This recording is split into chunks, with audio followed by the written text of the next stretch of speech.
ભરૂચ જિલ્લા ભાજપ દ્વારા સંવિધાન હત્યા દિવસ 2026 કાર્યક્રમનું તપોવન આશ્રમ ખાતે આયોજન કરવામાં આવ્યું હતું।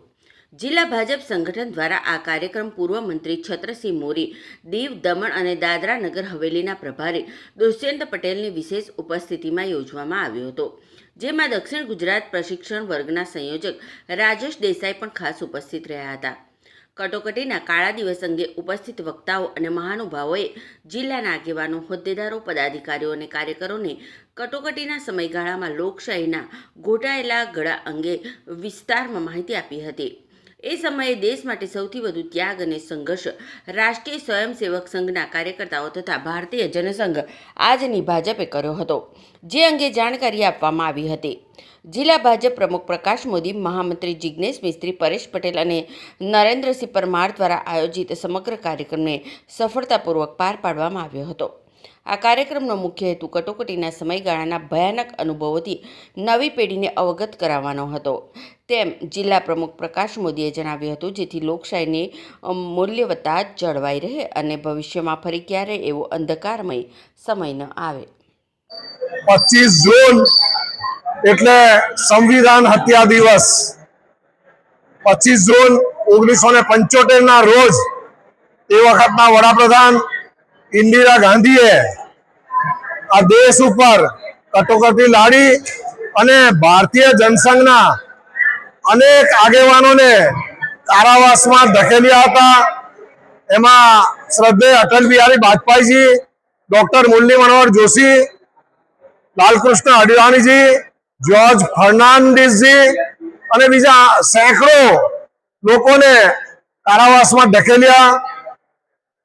વાણી સ્વાતંત્ર્ય, પત્રકાર આ તમામ ઉપર પ્રતિબંધ લાદી દીધો। પ્રેસની વીજળી પણ કાપી નાખી। ન્યાય તંત્ર ઉપર પણ પ્રતિબંધ લાદી દીધો। એ રીતના અનેક પ્રતિબંધો તે વખતે લાદ્યા હતા અને એ રીતે આ કાળા કાયદા તરીકે એની પ્રજાએ ઘોષણા કરી હતી। સતત 21 માસ સુધી આ કટોકટી કાળ રહ્યો। પ્રજાએ અનેક યાતનાઓ સહન કરી અને અંતે પ્રજાએ જે ચૂંટણી માંગી અને 1977માં ચૂંટણી થઈ। 12 જૂન 1975 ના રોજ અલ્હાબાદ હાઈકોર્ટે એ વખતના વડાપ્રધાન શ્રીમતી ઇન્દિરા ગાંધી કે જેઓએ 1971માં જે ચૂંટણી લડ્યા હતા એ ગેરકાયદેસર અને સરકારી મશીનરીનો ઉપયોગ કરીને લડ્યા હતા, એના લઈને કારણે સરકારે એમની ચૂંટણી ગેરકાયદેસર ઘોષિત કરવાના હુકમ પછી એમને આ કટોકટી લાદી હતી અને પ્રજા એ યાતના સહન કરી હતી।